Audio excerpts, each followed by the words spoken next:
Subscribe to Infidelity Tales Lab. Now, let's begin. Alexander Underwood had always believed that Thursday afternoons were sacred. That's when he'd pick up Emma from Riverside Elementary, stop for ice cream at Morrison's, and spend an hour at the park before Elena got home from her shifts at the hospital.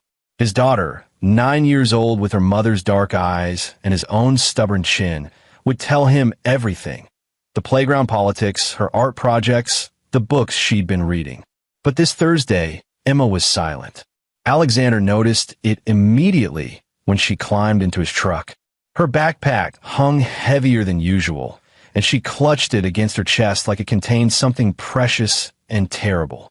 At Morrison's, she barely touched her mint chocolate chip. At the park, she sat on the swing without moving, staring at her shoes. Alexander knelt beside the swing, his hand on the chain. "What's going on, sweetheart?" She looked at him with eyes that seemed older than they had that morning. "Nothing, Daddy. You're a terrible liar. Just like your old man." He smiled, trying to coax one out of her. "Come on, tell me what's wrong." Emma's lower lip trembled. She jumped off the swing and ran toward the truck. Alexander followed, his stomach tightening with a father's instinct that something was deeply wrong. When they got home, a modest 2-story colonial on Maple Drive that he'd spent 3 years renovating, Emma disappeared upstairs to her room. He heard her door close with a soft click. He gave her 20 minutes. Then he knocked. "Em, can I come in? I'm doing homework." Alexander opened the door anyway. Emma was sitting on her bed, her backpack beside her, her hands clasped in her lap. The homework excuse was obvious. Her books were still in the backpack. Emma Charlotte Underwood. He used her full name gently. "We don't keep secrets in this family. Whatever it is, you can tell me." His daughter's face crumpled. Tears spilled down her cheeks as she reached under her bed and pulled out a sealed envelope. Her hands shook as she held it out to him. "Aunt Deanna gave this to me," Emma whispered. "She said not to tell anyone, but I'm scared, Daddy." Alexander took the envelope. His sister-in-law's name was written on the outside in flowing script. Inside, he found 2 sheets of cream-colored stationery, the kind Deanna used for everything because she thought it made her look sophisticated. The first page made his blood run cold. "My dearest Emma, I'm writing this because I love you more than anything. Your mommy loves you too, but she's in danger. Your daddy isn't who you think he is. He's dangerous, sweetheart. If anything happens to your mommy, if she gets hurt or goes away, you need to run. Don't go with your daddy. Come straight to Uncle Ralph and me. We'll keep you safe from him. I know this is scary, but you're a brave girl. Remember, your daddy can't be trusted. Love, Aunt Deanna."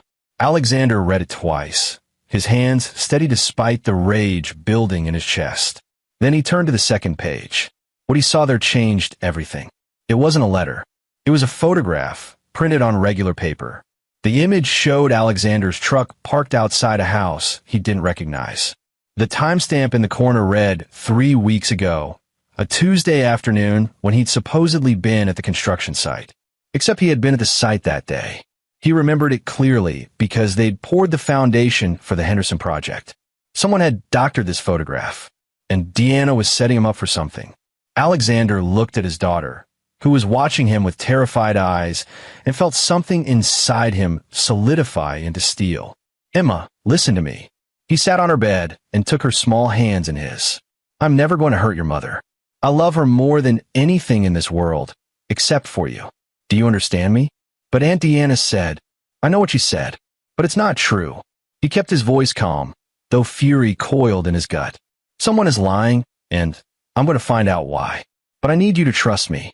Can you do that?" Emma nodded slowly, though doubt still flickered in her eyes. That doubt hurt worse than any physical wound. "Does Mommy know about the letter?" Alexander asked. "No." Aunt Deanna said it was just between us. "Okay." He folded the papers carefully and slipped them into his pocket. "Here's what we're going to do. We're going to have dinner like normal.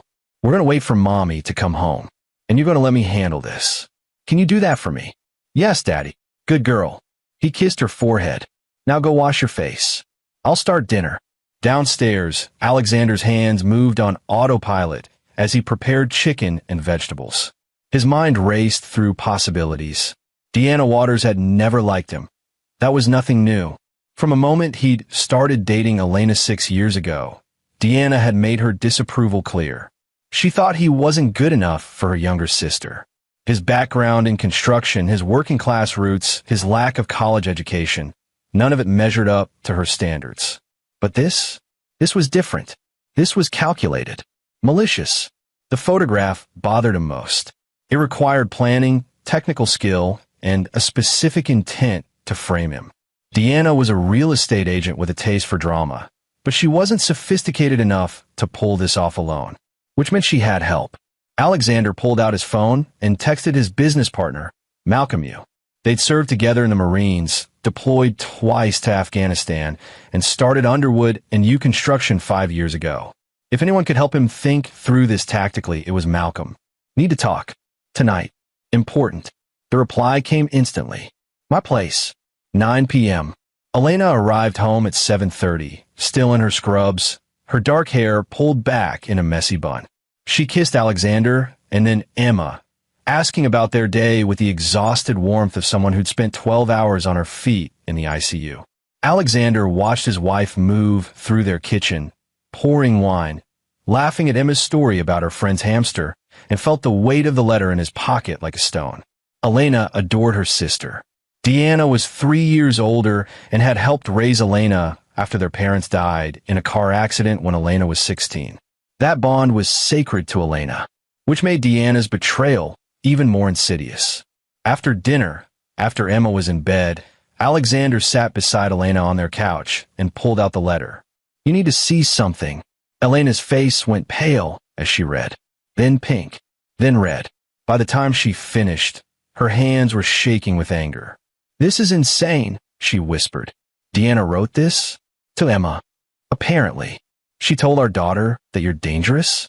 That I'm in danger. Elena stood up, pacing. What the hell is she thinking? Look at the second page. Elena studied the photograph, her medical mind analytical despite her anger. This is fake. You were at the Henderson site that day. I remember because you came home covered in concrete dust. I know, but someone went to a lot of trouble to create this. Why? Elena turned to him, her dark eyes fierce. Why would Deanna do this? That's why I'm going to find out. Alexander stood and pulled her close. But I need you to trust me, and I need you to not confront her yet. Like hell I won't. Elena. He held her face in his hands. If she's setting me up for something, we need to know what it is before we tip her off. Let me handle this. You're asking me to ignore the fact that my sister just tried to turn our daughter against you? I'm asking you to be smart about this. Strategic. His jaw tightened. Someone is coming after me. After us. And I'm not going to let them win. Elena searched his face for a long moment. Then she nodded. Okay. But Alexander, whatever you need, I'm with you. Completely. I know, baby. I know. At 9 o'clock, Alexander drove to Malcolm's apartment across town. His friend lived in a converted loft above their company's equipment warehouse, a bachelor setup that Malcolm claimed was efficient, but everyone else called depressing. Malcolm opened the door in jeans and a Marines t-shirt, a beer already in hand. He took one look at Alexander's face and said, "Someone's about to have a very bad day." Multiple someones. Alexander followed him inside and laid out the letter and photograph on Malcolm's kitchen table. Malcolm read in silence, his expression hardening. He'd never met Deanna, but he knew the family dynamics. More importantly, he understood tactical thinking. This is phase 1, Malcolm said finally. They're establishing a narrative, planting seeds of doubt. That's what I thought, which means there's a phase 2 coming. Malcolm tapped the photograph. This is amateur hour. Anyone with basic Photoshop can make this. But it's smart because it's not specific enough to prove false easily, but detailed enough to seem legitimate. So what's the end game? Malcolm leaned back in his chair. If I wanted to destroy you, I'd create a pattern. Multiple pieces of evidence, all pointing to the same conclusion. Then I'd trigger an event, something that makes people believe you snapped. The letter to Emma is insurance. When shit goes down, everyone remembers that Deanna tried to warn people you were dangerous.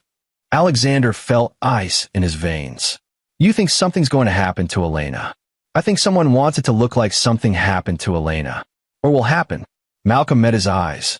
And they want you to be the obvious suspect. Then we need to find out who's helping Deanna. And why. Already on it. Malcolm pulled out his laptop. Give me everything you know about her. Work, friends, finances, recent behavior. Everything. They spent the next 2 hours going through details. Deanna worked at Prestige Properties, one of the larger real estate firms in town. She was married to Ralph Burnett, a pharmaceutical sales rep who traveled frequently. No kids. Lived in an upscale neighborhood in West Ridge. Recently, she'd been pressuring Elena to invest in some property scheme, which Elena had declined. What kind of property scheme? Malcolm asked. Some development project. Luxury condos or something. Elena said it sounded risky. Risky how? I don't know. She didn't give me details because it didn't matter. We weren't interested. Malcolm made a note. We need to find out about that project. And about Ralph. Guys who travel a lot sometimes have secrets. You think Ralph's involved? I think everyone's involved until proven otherwise. Malcolm closed his laptop. Here's what we do. I'll dig into Deanna and Ralph's finances, business dealings, known associates.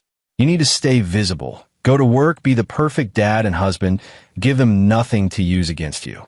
And start documenting everything. Every interaction, every location, every witness. If they're building a case, we need to be able to tear it apart. Alexander nodded. What about Emma? Keep her close.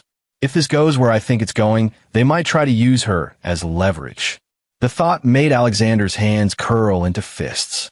If anyone tries to take my daughter, they won't. Because we're not going to let it get that far. Malcolm's expression was grim. But Alex, when we figure out who's behind this, we don't just defend. We destroy. Agreed. Agreed. Alexander drove home through quiet streets, his mind cataloging threats and strategies. He'd spent 8 years in the Marines, 4 of them in combat zones. He knew how to assess danger, how to plan operations, how to execute under pressure. Someone had made a serious mistake by targeting his family. They just declared war on the wrong man. When he got home, the house was dark except for a light in the bedroom. Elena was still awake, sitting up against the headboard with her laptop. Can't sleep? He asked. I've been thinking about that property deal Deanna wanted us to invest in. Malcolm mentioned that. What about it? Elena turned her laptop toward him. I found a project online. Ridgemont Luxury Residences. 48 units, pre-sale prices starting at $800,000. The developer is listed as Ridgemont LLC. Okay, so I looked up Ridgemont LLC. It was registered 6 months ago. The principal officer is Ralph Burnett. Alexander went very still. Your brother-in-law is developing luxury condos? Apparently. And according to this, she clicked through to another page. They've sold exactly 0 units. The project broke ground 4 months ago, but the website hasn't been updated since July. There's no social media presence, no marketing beyond this basic website. That's a $40 million project minimum. Where would Ralph get that kind of capital? That's what I want to know. Elena's eyes met his. What if this isn't about you at all? What if it's about money? Alexander sat on the edge of the bed, pieces clicking into place. Deanna pressures you to invest. You say no. She needs money desperately. So she finds another way to get it. Elena finished. Life insurance pays out more if someone dies under suspicious circumstances than from natural causes. And it pays out even more if there's a beneficiary. You have life insurance through the hospital? $250,000. Deanna is the secondary beneficiary after you and Emma. And if I'm in prison for murdering you, the money goes to her. Elena's voice was cold. My sister is planning to kill me and frame you for it, so she can cash in my life insurance. They sat in silence, the enormity of it settling over them. Finally, Alexander spoke. Then we're going to let her think it's working. We're going to give her exactly what she wants. What do you mean? He looked at his wife, his partner, the mother of his child, and smiled without humor. I mean, we're going to set a trap, and when she walks into it, we're going to make sure she never walks out. Friday morning arrived with rain hammering against the windows. Alexander dropped Emma at school, watching until she disappeared safely inside the building, then drove to the construction site.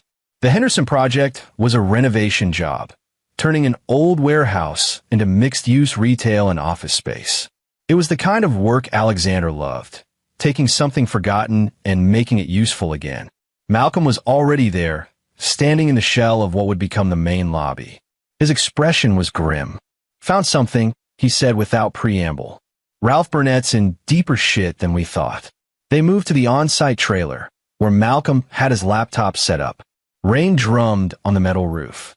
"Ralph's been running Ridgemont LLC for 6 months, like Elena found. But here's the thing, he's not the money. He's the front." Malcolm pulled up bank records. The actual capital came from a private equity firm called Silverstone Investments. They loaned Ralph $12 million at 18% interest. Alexander whistled. "That's loan shark territory. It gets better. Silverstone is owned by a guy named Javier Todd. Ever heard of him?" "No." "That's because he keeps a low profile. But Todd's got connections to some seriously nasty people. Money laundering, extortion, fraud. He's never been convicted because he's careful. Uses legitimate businesses as fronts. So Ralph borrowed from organized crime to fund his development project. And the project is failing. No sales, costs overrunning, permits delayed." Malcolm showed him a spreadsheet. "By my calculation, Ralph's underwater by at least $8 million. Silverstone's going to want their money." Which explains why Deanna's desperate. Alexander studied the numbers. "But this still doesn't explain why frame me specifically. Why not just take out a loan against Elena's salary? Or sell their house? Because it's not enough. They need a big payout fast." Malcolm clicked to another window. "Here's where it gets interesting. Deanna took out a separate life insurance policy on Elena 3 months ago. $1 million. Named herself as the beneficiary." Alexander's jaw clenched. "Can you even do that? If you have the insured person's signature?" "Yeah." Elena probably signed something thinking it was routine paperwork. Maybe Deanna told her it was for the hospital, or estate planning, or literally anything else. So between the hospital policy and this one, Deanna stands to collect $1.25 million if Elena dies. Minus whatever legal fees she'd need to fight you for it. Unless you're in prison, in which case it's automatic. Alexander stood and paced the small trailer. "We need to know their timeline. When are they planning to make their move?" "Soon. Todd doesn't strike me as patient. If Ralph's payments are late." Malcolm's phone buzzed. He glanced at it and his expression darkened. "Shit, what?" "I set up an alert for any activity related to you, Elena, or Emma. Someone just filed a police report." "What kind of report?" Malcolm read from his phone. "Anonymous tip called into the non-emergency line this morning, reporting suspicious activity at your address. Specifically, quote, sounds of arguing and things breaking, followed by a woman crying." "That's bullshit. We were all asleep at 7:30 when that call came in." "I know, but now there's an official record. Paper trail." Malcolm met his eyes. They're building the narrative. Next step is probably a domestic disturbance call. Then maybe Elena shows up somewhere with a bruise. "I have never touched her." "I know that. But a photograph of her with a black eye, combined with an anonymous police report and that letter to Emma, it starts to look real." Alexander felt rage simmering in his chest, carefully controlled. "We need to talk to Todd." "Bad idea. You go near him. It plays into their hands." "I'm not going to threaten him. I'm going to offer him something better than Ralph's failing project." Malcolm studied him. "What are you thinking?" "I'm thinking that Todd's a businessman. He wants his money back. Ralph can't give it to him. But what if someone else could? We don't have $8 million. "No, but I know someone who does." Alexander pulled out his phone and scrolled through his contacts. "Remember Gerald Kessler? The developer we did that office park for?" "Yeah. Kessler's been trying to break into the luxury residential market for 2 years. He's got the capital, but not the projects. What if we brought him a 48-unit luxury condo development at a distressed price?" Malcolm's eyes narrowed. "You want to buy out Ralph's project.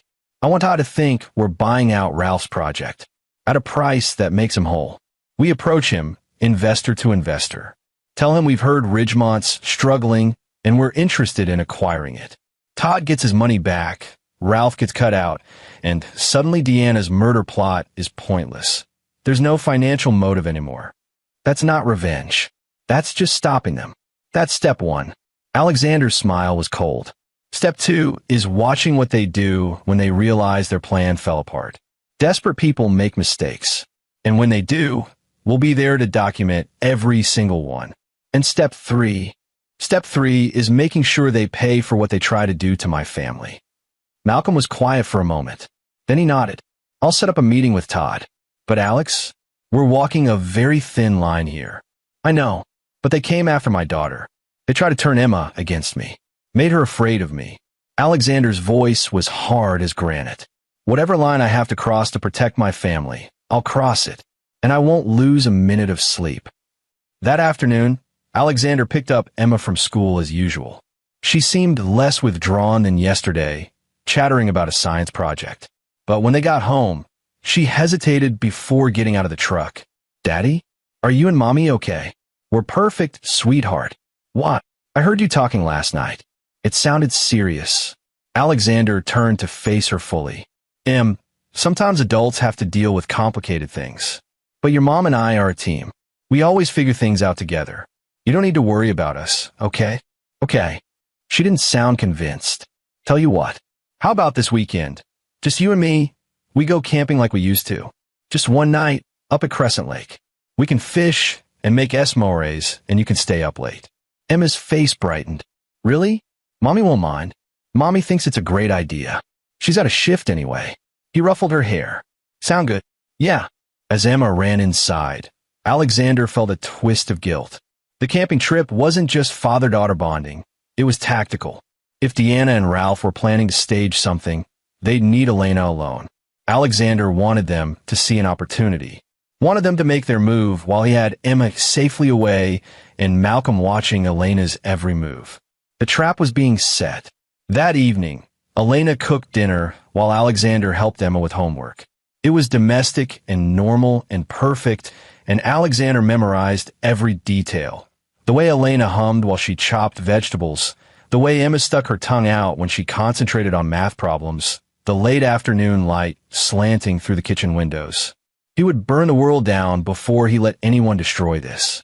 After Emma was in bed, Elena sat across from Alexander at the kitchen table. Malcolm called. He got a meeting with Javier Todd for tomorrow afternoon. Good. Are you sure about this plan? You have a better idea? We could go to the police. Show them the letter. Explain what we think is happening. And say what? That your sister wrote a letter to our daughter? They call it a family dispute. The photograph's too subtle to prove as fake without expensive forensic analysis. And we don't have proof of the murder plot. Just speculation based on financial records Malcolm obtained through questionable means. Elena sighed. I know, but I keep thinking about Deanna. We grew up together. She practically raised me after Mom and Dad died.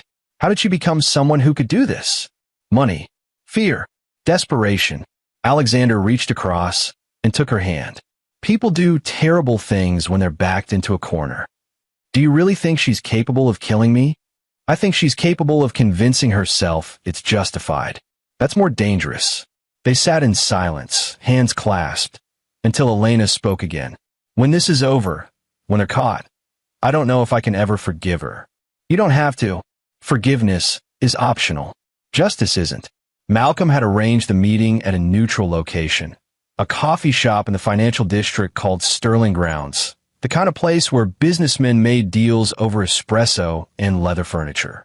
Alexander arrived 15 minutes early, wearing his best suit, navy blue, tailored, the one he saved for investor meetings and bank appointments. He needed to look like someone Javier Todd would take seriously. Todd arrived exactly on time, flanked by two men in dark suits who were obviously security. Todd himself was in his mid-50s, with silver hair and an expensive watch. He had the kind of face that could smile while ordering someone's death. Mr. Underwood. Todd's handshake was firm, professional. Malcolm, you speaks highly of you. Please sit. The security hung back at a respectful distance. Todd ordered an espresso and gestured for Alexander to continue. I'll be direct, Alexander said. I represent a group of investors interested in acquiring the Ridgemont project. We understand there have been some financial difficulties. Todd's expression didn't change. What makes you think the project is available? The same thing that makes you agree to this meeting. Ridgemont LLC is underwater. No sales, mounting costs, missed deadlines. Your loan is at risk. And you're here to save us all? There was amusement in Todd's voice. I'm here to make you whole. 12 million principal, plus 18% interest over 6 months. That's 13.08 million. My group is prepared to offer 13.5 million for the project, including all assets, permits, and contracts. That's a very specific number. We did our homework. Alexander leaned forward. Here's the situation as I see it. Ralph Burnett is a pharmaceutical rep playing developer. He's in over his head. He can't sell the units, can't secure additional financing, and can't complete the project. 6 months from now, you'll foreclose, but by then the assets will be worth less. Legal fees, market depreciation, time value of money. You'll be lucky to recover 10 million. Or I could simply encourage Mr. Burnett to find alternative financing. With what collateral? The project itself is leveraged to you. His house is mortgaged. His wife works in real estate, but her commissions wouldn't touch this debt. Alexander held Todd's gaze. You're a businessman. You know a bad bet when you see one. I'm offering you an exit with a profit. Todd sipped his espresso, considering. Who are your investors? Gerald Kessler Development Group. I can have their letter of intent by Monday. And what's your angle in this? Kessler wants in a luxury residential. We get a finder's fee for bringing him a distressed asset at the right price. Everyone wins except Ralph Burnett. Why should I trust you? Alexander pulled out a folder and slid it across. Because I have nothing to gain by lying. That's our financial statement, references, and a preliminary letter from Kessler expressing interest. We're legitimate. We have the capital, and we're offering you a clean exit. Todd opened the folder and reviewed the documents. The letter from Kessler was real. Alexander had called in a favor, explaining that he'd found a potentially lucrative project that needed immediate acquisition. Kessler, who knew Alexander's reputation for solid deals, had agreed to at least express interest. You've done your homework, Todd said finally. But I have to ask, why the urgency? If this is such a good deal, why not take your time with due diligence? Because Ridgemont breaks ground phase 2 in 3 weeks. After that, your costs increase and our acquisition becomes more complicated. Right now it's clean. In 3 weeks, it's messy. Todd closed the folder. I'll need to review these documents with my team. But Mr. Underwood, if you're wasting my time, you'll regret it. I don't waste people's time. Alexander stood and extended his hand. You'll have Kessler's formal offer by Monday morning. I trust we can move quickly from there. If the numbers work, yes. Outside the coffee shop, Alexander walked 2 blocks before pulling out his phone to call Malcolm. How'd it go? Malcolm asked. He's interested. We need Kessler's formal offer by Monday. Already working on it. Gerald's lawyers are drafting the LOI now. Malcolm paused. You realize if this actually goes through, we're buying a $40 million project? If it goes through, Kessler's buying it. We're just facilitating. Still risky. Everything's risky. But this way, we control the narrative. Alexander climbed into his truck. How's Elena? At the hospital, pulling a double. I've got eyes on the parking lot. No sign of Ralph or Deanna. Good. Keep me updated. Alexander drove home, his mind running through contingencies. The meeting with Todd was step 1. Now they needed Deanna and Ralph to realize their financial motive was evaporating. Once they panicked, and they would panic, they'd either abandon the plot or accelerate it. Alexander was betting on acceleration. When he got home, Emma was at the kitchen table with her homework spread out. She looked up with a smile. Mommy said you're picking me up early from school tomorrow for the camping trip. That's right. Pack your bag tonight. Warm clothes, your sleeping bag, flashlight. Can I bring my new book? Absolutely. We'll read it by the fire. Emma hugged him, and Alexander held her tight, breathing in the smell of her strawberry shampoo. Whatever happened next, he would keep her safe. That was the only thing that mattered. His phone buzzed. A text from Malcolm. Deanna just called Ralph. 47 times in the last hour. Alexander smiled grimly. The panic was starting. Saturday morning dawned clear and bright, perfect camping weather. Alexander and Emma loaded the truck with gear, while Elena made sandwiches for the road. She kissed them both goodbye, her eyes meeting Alexander's with understanding. She knew this was more than just a camping trip. Be careful, she whispered against his ear. Always am. The drive to Crescent Lake took 2 hours through winding mountain roads. Emma sang along to the radio, played I Spy, and told him elaborate stories about her friends at school. Alexander memorized every moment, knowing that soon everything might change. They set up camp on their favorite spot by the water, a small clearing surrounded by pine trees. Alexander taught Emma how to cast a fishing line properly, how to read the water for fish, how to be patient. They caught 3 rainbow trout by late afternoon. While Emma explored the shoreline, Alexander checked his phone. Multiple texts from Malcolm. Ralph met with Todd yesterday evening. Came out looking sick. Deanna withdrew $15,000 from their joint account this morning. Elena's safe at home. 2 security cameras installed, just in case. They're going to move soon. Be ready. Alexander typed back, keep me posted. Emma and I will stay through tomorrow afternoon as planned. By sunset, they had a fire going and fish cooking on a grate. Emma toasted marshmallows and told them about her science project, something involving volcanoes and baking soda. Alexander listened and laughed and felt the weight of impending violence settle over him like armor. He'd been in combat. He knew the feeling that came before a firefight, the calm clarity that replaced fear. He felt it now. Daddy. Emma looked at him across the fire. Are you really okay? You seem sad. Not sad, sweetheart. Just thinking. About what? About how lucky I am. To have you. To have this. He gestured at the fire, the lake, the stars emerging overhead. Sometimes grown-ups forget to appreciate the good things. I'm just making sure I remember. Emma smiled. I'm lucky too. You're the best daddy. Those words almost broke him, but he kept his face calm, his voice steady. Tell you what. How about that book you brought? Let's read a chapter before bed. They read by flashlight in the tent, Emma's head on his shoulder, until she fell asleep mid-sentence. Alexander tucked her into her sleeping bag and sat outside by the dying fire, watching the stars and waiting. The call came at 11:30 p.m. Malcolm's voice was tight. It's happening. Ralph just pulled up to your house. He's been circling the block for 20 minutes. Elena, inside, upstairs. Lights are off like she's asleep. I'm in the surveillance van 2 houses down. Don't let him see you. Just watch. Copy. Alexander sat in the darkness, his phone pressed to his ear, listening to Malcolm's quiet narration. He's getting out of the car, walking up the driveway, going to the side door, not the front. He's got something in his hand, can't quite see. He's trying the door, it's locked. Now he's moving to the back. Elena knows he's coming. She's been alerted. She's in the safe room we set up in the closet, recording everything. Good. Wait. Someone else is here. Another car, SUV, pulling up fast. Shit, it's Deanna. Alexander's grip tightened on the phone. Both of them. Together. This was it.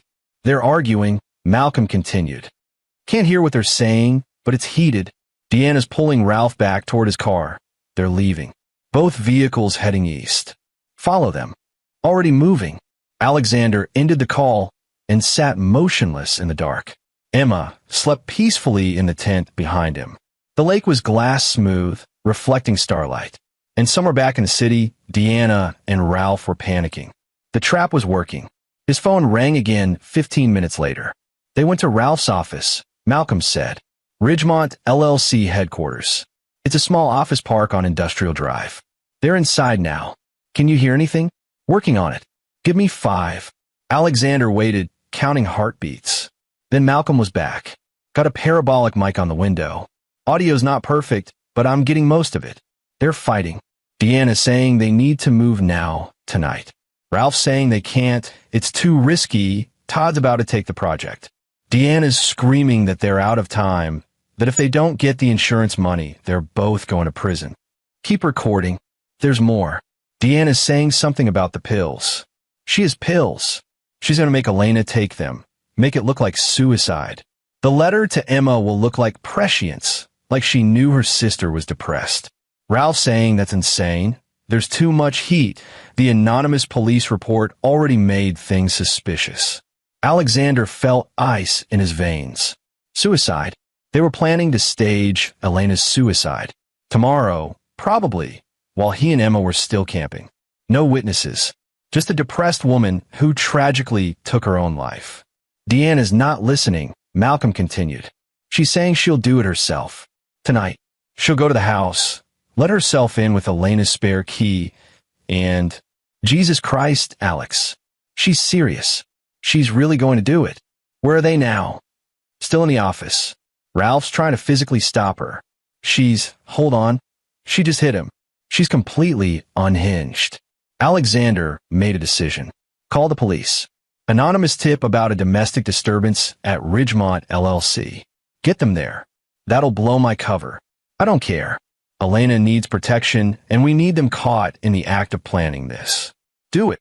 Calling now. Alexander stood and paced, his mind racing. If Deanna went to the house, Elena was in danger despite the safe room. If Ralph got control of Deanna, they might run, regroup, try again later. They needed to be stopped. Now, tonight. Police are on their way, Malcolm said. ETA 4 minutes. I'm moving closer to get better audio. Malcolm. I know. Being careful. 3.5 minutes later, Alexander heard sirens through Malcolm's phone connection. Cops are here. 2 units. Going into the building. Shit, Deanna and Ralph are running. Back door. They're running. Don't lose them. On it. Alexander listened to Malcolm's running footsteps, heavy breathing, the sound of car doors. Engines starting. They're in Ralph's car, heading south on Industrial. I'm following a distance. The chase lasted 12 minutes. Malcolm narrated every turn, every traffic light, keeping Alexander connected to the chaos unfolding 2 hours away. Finally, they pulled over. East Bridge Street near the waterfront. They're getting out. They're fighting again, physically this time. Ralph's trying to take her keys. She's hitting him with something, looks like a tire iron from his trunk. This is bad, Alex. She's lost it completely. Stay back. Let them implode. But then Malcolm's voice changed. Oh fuck. She's going for the bridge railing. Malcolm. Ralph's trying to stop her. She's fighting him. They're both near the edge. Alex, this is going to end badly. Alexander was about to respond when he heard it through the phone. A scream. Then silence. Malcolm? Malcolm. Jesus. Malcolm's voice was shaken. They both went over. Into the water. Cops are here, they saw the whole thing. Officers are going down to the water, but it's 40 feet down. Concrete pylons below. Alexander's hand was steady as he asked, Are they alive? Paramedics are here now. Pulling them out. I can see. Yeah, they're both alive but hurt. Bad. They're loading them into ambulances. Get back to Elena. Make sure she's okay. Already heading there. Alexander ended the call and sat down heavily on a log by the dead fire. It was over. Not the way he'd planned. He'd wanted them arrested, tried, convicted, imprisoned. But Deanna's own desperation had brought her down. Her own violence. Her own fear. Poetic in a way. He didn't wake Emma. She slept peacefully through the night, safe and innocent, and completely unaware that her world had almost been destroyed. In the morning, they made pancakes on the camp stove and packed up their gear. Emma chattered about the constellations they'd seen and the fish they'd caught. Alexander listened and smiled and felt the weight lift from his shoulders. On the drive home, his phone rang. Elena. It's done, she said simply. They're both in the hospital under police guard. Detectives found the pills in Deanna's purse. They found text messages between her and Ralph discussing the plan. They found the doctored photograph on Ralph's computer. And Malcolm's recording from last night? He sent it to the police anonymously. They have everything. How are you? I'm processing. My sister tried to kill me for money. It's going to take a while. I know, baby. I know. Are you and Emma okay? We're perfect. We'll be home in 2 hours. Alexander glanced in the rearview mirror at Emma, who was reading her book in the back seat. Hey, Em. Mommy wants to say hi. He passed the phone back and listened to his daughter's excited voice telling Elena about their camping adventure. Normal. Safe. Protected. That's all he'd ever wanted. The legal aftermath took months. Ralph and Deanna both survived the fall, but with serious injuries, broken legs, ribs, concussions. Deanna was charged with conspiracy to commit murder, insurance fraud, and child endangerment for involving Emma. Ralph faced similar charges plus fraud related to the Ridgemont project. Javier Todd, surprisingly, cooperated with prosecutors in exchange for immunity. He testified about Ralph's failing development and Deanna's increasingly desperate calls for extensions on the loan. The case was airtight. The trial was scheduled for October. But before it could begin, Deanna's lawyer approached Elena with a plea deal. Life in prison, no parole eligibility for 25 years. Ralph would take the same deal. Elena sat at their kitchen table, the plea agreement in front of her, and looked at Alexander. "What do you think?" she asked. "I think it's your call. She's your sister. Was my sister. The person I knew died a long time ago." Elena signed the document. "I want this over.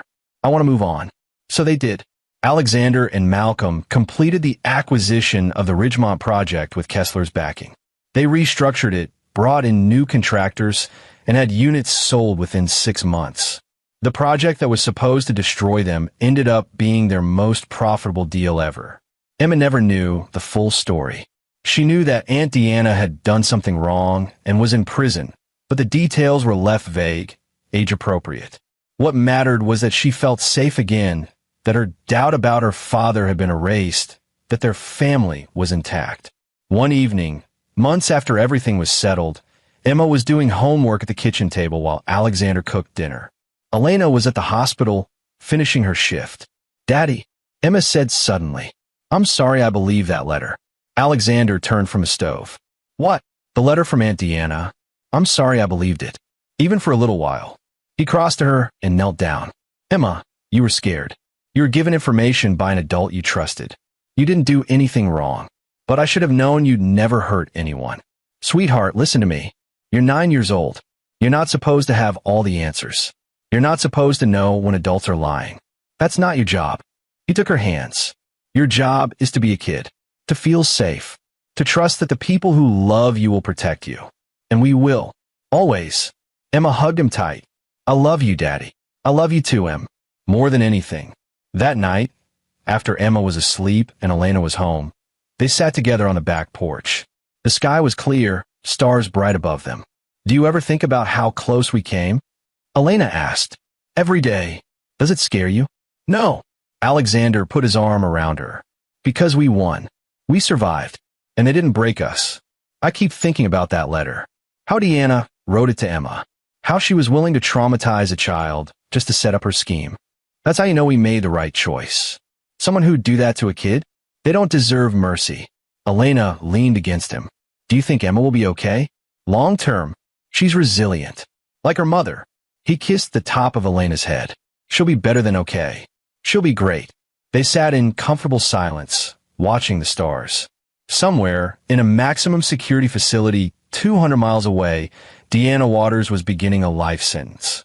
Somewhere else, Ralph Burnett was doing the same. And here, in this quiet house on Maple Drive, a family was healing. Alexander Underwood had been called dangerous, had been accused of violence, had been set up for murder. And in the end, he'd proven them right, just not the way they'd expected. He was dangerous to anyone who threatened his family. He was capable of violence. When every other option failed, he was willing to do whatever it took to protect the people he loved. But he was also a good father, a devoted husband, a man who kept his promises.